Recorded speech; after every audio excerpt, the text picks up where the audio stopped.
In 1990, Kuwait, a country in the Middle East, was once a thriving place with lots of oil, which is very valuable. It also had lots of tall buildings that showed how rich it was. But there was also a feeling that something bad might happen. There were problems between Kuwait and its neighbor, Iraq. Iraq was jealous of Kuwait's oil and was still upset about a war it had with Iran. Saddam Hussein, the leader of Iraq, wanted to take over Kuwait. He was angry about issues to do with oil fields and believed that Kuwait was trying to harm Iraq's economy. He made a plan to attack Kuwait. As the day began, a big army with tanks and guns was ready to fight. This was the start of the Persian Gulf War, which would change Kuwait forever and affect the whole world. World leaders tried to solve the problems by diplomatic channels, but it didn't work. The world watched as the situation got worse, not sure whether to try and keep the peace or prepare for a big storm. On August 1, 1990, Hassan, a telecom engineer from Pakistan, was working at Al-Jahra Airbase in Kuwait.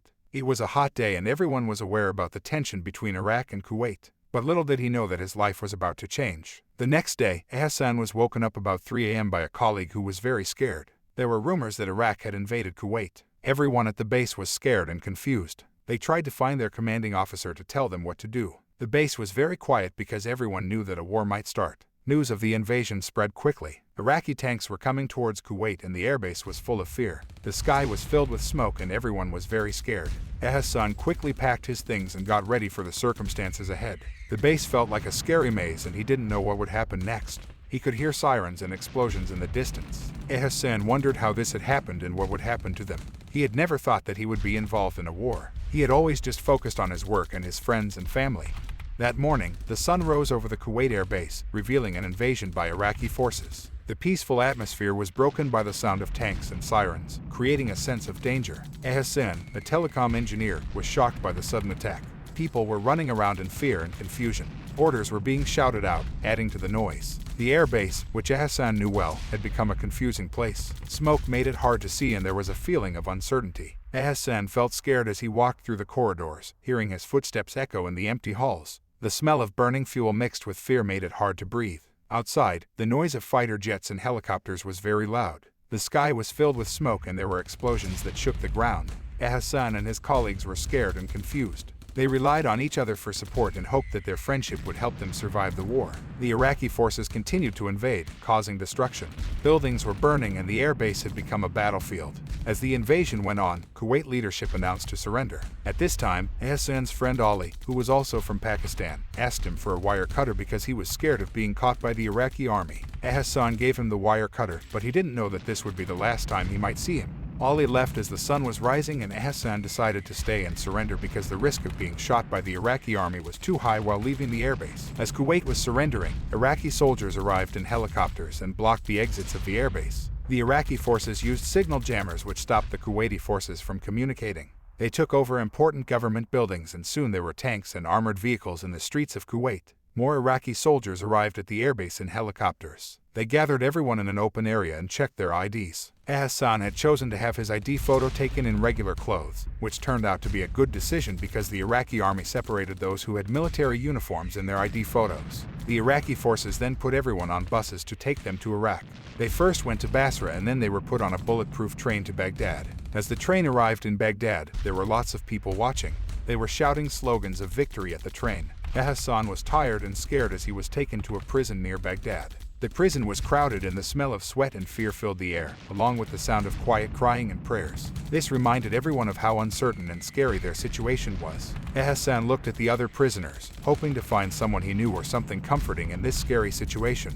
He found comfort in Haq Nawaz and Shahid, his friends from Pakistan who were also prisoners. They had worked together in Pakistan and PTCL and got recruited to work in Kuwait together. They had gone from being civilians to being prisoners of war. The guards told them that another part of the prison had been filled with Iranian prisoners for the past 8 years because of the war between Iran and Iraq. This news shocked the prisoners. It made them feel scared and unsure about whether they would see their loved ones again. The situation was hard for them as they thought about how long they might be in prison. They thought about the Iranian prisoners who had been there for 8 years. The prisoners talked about this a lot and spent a lot of time thinking. Some of the prisoners who smoked cigarettes begged the guards for a smoke. Even though the guards were strict, some of them were kind and helped the prisoners when they could. As time went on, Hassan and the other prisoners found it harder to cope with being in prison. The guards seemed to enjoy having power over them and each day brought new challenges. Because of international sanctions against Iraq, there wasn't much food. The prisoners were given dry bread. They were also given boiled vegetables and sometimes rice. After 2 weeks, they asked for tea and were given 1 cup to share between 10 people.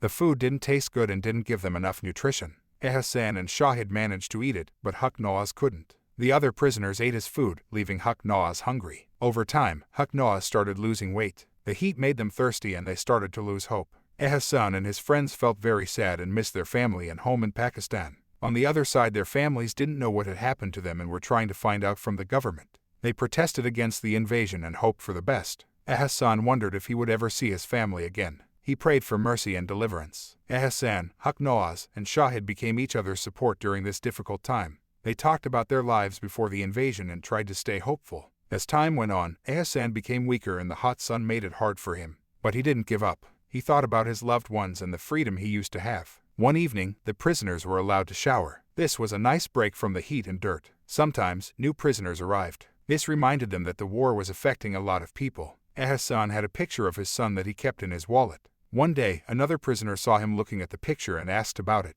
The prisoner then asked a guard for some paper and a pencil and drew a bigger picture of Hassan's son. Hassan was very happy with the drawing and thanked the fellow prisoner. He kept the drawing safe and looked at it when he missed his son. It reminded him of the love he had for his son, even though they were far apart. Hassan, Shahid, and Haq Nawaz wanted to be free. They missed the fresh air and the simple things they used to enjoy. They knew that they would be free one day. When that day came, they would be very grateful and would appreciate their freedom even more.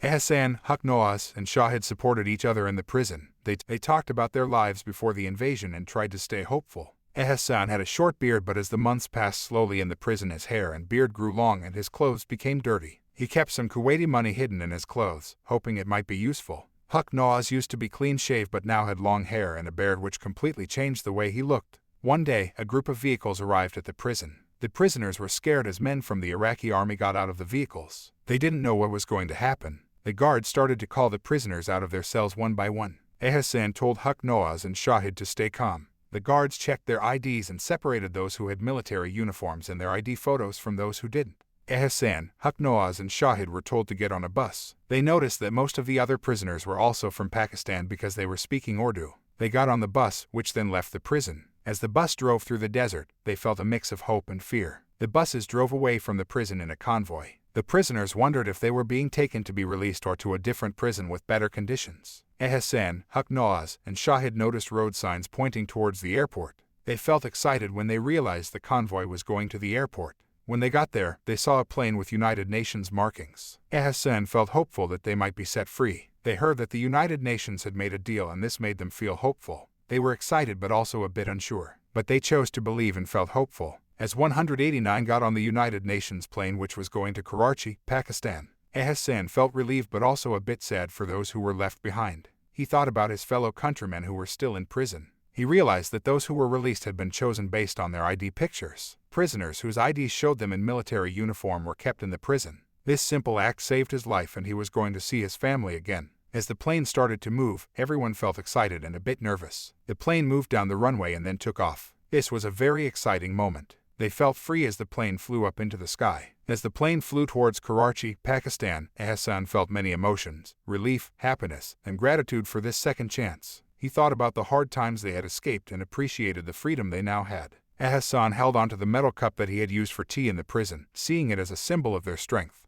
He also had the drawing of his son, which reminded him of his loved ones. Hassan, Haq Nawaz, and Shahid were finally free and back in their home country. They were met by government officials who checked their fingerprints and confirmed their nationality. They were grouped by where they were from. Hassan and Shahid were added to the group from Rawalpindi, while Haq Nawaz was from Lahore. They looked very different from when they had been captured. They were weak from not having enough food and their clothes were dirty. Hassan's hair and beard had grown long. Hassan, Haq Nawaz, and Shahid were given train tickets to go from Karachi to Rawalpindi. The train would also stop in Lahore. They quickly went to the train station to avoid being stared at by the public. On the train, they felt out of place among the other passengers who looked rich and elegant. The journey was long and uncomfortable. In their train compartment, there was a family with 3 kids. The sound of the kids laughing reminded them of their own children. At the start of the trip, they didn't talk much to this family. But then, the kids' dad started a conversation and asked where they were going. Hassan told him about their experience as prisoners of war in Iraq. When the other passengers heard their story, they offered kind words and support.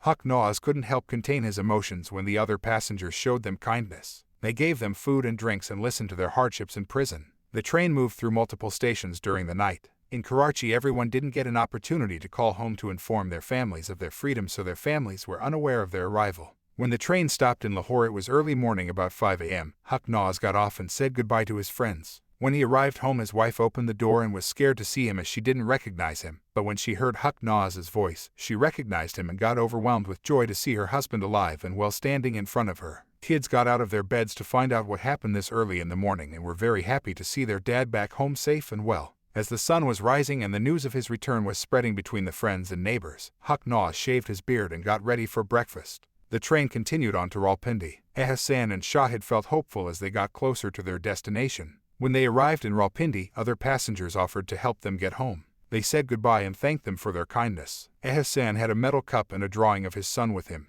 They tried to get a taxi, but the driver thought they were beggars and didn't want to take them. Ahsan showed the driver some Kuwaiti money and told him about their time as prisoners of war in Iraq. The driver then agreed to take them. The taxi took Ahsan and Shahid through the streets of Rawalpindi. They said goodbye to each other when they reached Shahid's home. Then the taxi drove towards Ahsan's home. Ahsan asked the driver to drop him off a bit away from his house because he didn't want to attract attention. Ahsan walked the rest of the way home, feeling many different emotions. He saw his eldest son in the distance but didn't approach him because he knew his son wouldn't recognize him. When Ahsan got home, his wife was shocked but happy to see him. She couldn't hold her emotions and started to cry. He told her to be quiet so the neighbors wouldn't find out he was home. They got a barber to come and trim Ahsan's hair and beard. After that, he looked more like himself. Word spread that Ahsan was home and friends and relatives came to visit. Before they arrived, Ahsan spent some time alone with his children. His younger children, unaware of situation, asked about the gifts they usually got when their father came home on holidays. Being with his family and talking about their experiences helped Ahsan feel better. They had been through a lot, but now they were starting a new chapter of their lives.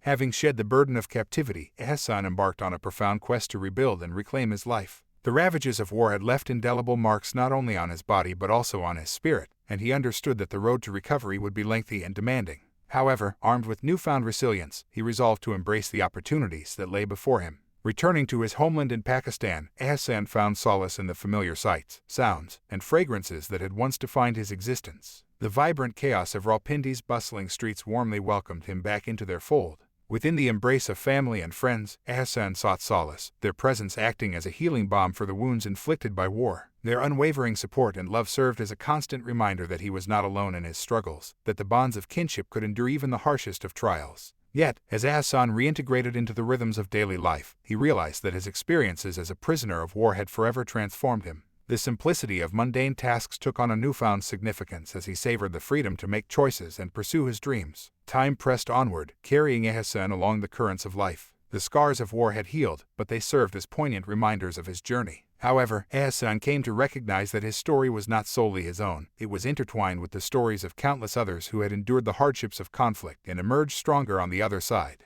Unfortunately, not all had been as fortunate as him. Even after his release, numerous civilians remained in the clutches of the Iraqi army. News of Ahsan's return spread throughout the region and the city, leading concerned family members of other prisoners to seek him out for information about their loved ones and their possible presence in the prison. Through photographs, Ahsan managed to identify some of the prisoners who were held in other sections of the jail. This provided reassurance to their families that they were alive, as they continued to persevere in their struggle to pressure governments to secure their release. These prisoners had not been captured due to their involvement in the airbase but rather were used as hostages by Saddam Hussein for negotiation purposes. As Ahsan reflected on his journey, the days spent in captivity, the arduous path of healing, and the commitment to preserving stories, he realized that his purpose extended far beyond himself. It was a purpose rooted in empathy, founded on the belief that sharing and listening had the power to heal wounds that ran deeper than mere physical scars. Ahsan started a new chapter of his life after being a prisoner of war. He got a job as a telecommunications engineer in Saudi Arabia. In 1997, Ahsan was with his children in a crowded place when he heard someone call his name, causing him to freeze in disbelief.